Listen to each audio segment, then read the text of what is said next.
খুলনার ফুলতলায় এমপি আনার হত্যা মামলার মূল পরিকল্পনাকারী সহযোগী শিমুল ভূঁইয়ার বাড়ির সামনে রয়েছেন সহকর্মী নূর ইসলাম রকি। এ বিষয়ে বিস্তারিত জানাতে যুক্ত হচ্ছেন তিনি আমাদের সঙ্গে। রকি, এখনকার যে পরিস্থিতি দেখছেন কেমন দেখছেন জানাবেন। ধন্যবাদ লিনিয়া।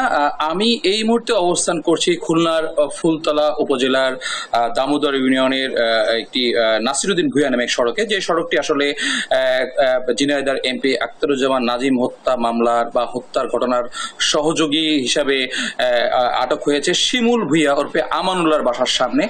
আপনি হয়তো দেখতে পাচ্ছেন যে বিশাল একটি আলিশান বাড়ি কিন্তু এখানে করা হয়েছে এবং তার গেটটা বেশ সাদৃশ্য।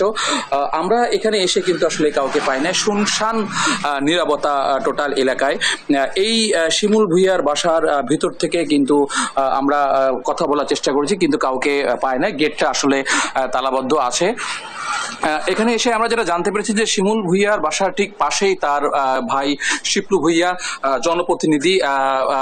জনপ্রতিনিধি শিপলু ভূঁইয়ার বাসা, তার বাসার পাশে আছে তার ভাই লাকি ভূঁইয়ার বাসা এবং তানভীর ভূঁইয়া, যেও কিনা জিজ্ঞাসাবাদের জন্য এই ঘটনাকে তাকে আটক করা হয়েছে বলে আমরা বিভিন্ন সোর্স থেকে জানতে পেরেছি।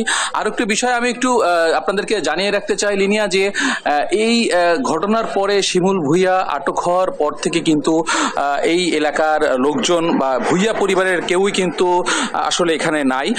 তারা আমরা এখানে এসে যেটা জানতে পেরেছি যে শিমুল ভূঁইয়ার অ্যারেস্ট হওয়ার ঘটনার পরেই তারা সবাই এলাকা থেকে আসলে পালিয়েছে।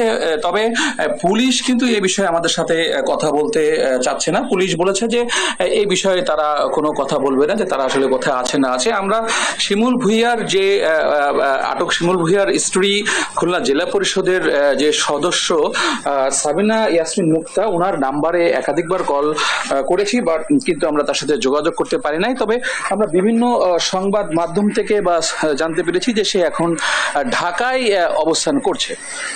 পাশাপাশি লিনিয়া আমি আপনাকে একটু বলে রাখি, শিমুল ভূঁইয়া কিন্তু একটি মূর্তিমান আতঙ্ক আসলে দক্ষিণ পশ্চিম অঞ্চলে, কারণ সে নিউ বিপ্লবী কমিউনিস্ট পার্টি LML এর খুলনার দায়িত্ব রয়েছে। তার বিরুদ্ধে কিন্তু একাধিক হত্যা মামলা, প্রায় 5-6টির উপর হত্যা মামলা সহ আপনার একাধিক মামলা রয়েছে। এমনকি শিমুল ভূঁইয়ার ভাই যে আছে শিপলু ভূঁইয়া জনপ্রতিনিধি, তার বিরুদ্ধে কিন্তু একাধিক হত্যা মামলা আছে। শিমুল, আমরা আপনাদেরকে একটু জানিয়ে রাখতে চাই যে ঝিনাইদহ এমপি আখতারুজ্জামান আজিমকে হত্যার ঘটনার পর শিমুল ভূঁইয়া আটক হওয়ার পর কিন্তু আসলে ফুলতলার মানুষের মধ্যে নতুন করে আতঙ্ক আসলে দেখা দিয়েছে এবং তার পরিবারের সবাই নিরুদ্দেশ হয়ে এই আতঙ্কটা আরো বেশি পড়েছে।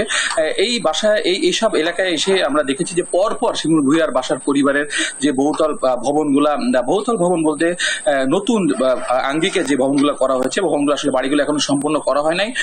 তো লিনিয়া, আমরা খুলনার ফুলতলার এলাকা থেকে শিমুল ভূঁইয়ার বাসার সামনে এসে সর্বশেষ যে তথ্য পেয়েছি যে শিমুল ভূঁইয়া কিন্তু দীর্ঘদিন এলাকায় আসেনি, তবে তার নামে কিন্তু এই এলাকায় একটা আতঙ্ক বিরাজ করছে, যেহেতু সে দক্ষিণবঙ্গের একজন শীর্ষ সন্ত্রাসী হিসেবে আসলে আখ্যায়িত।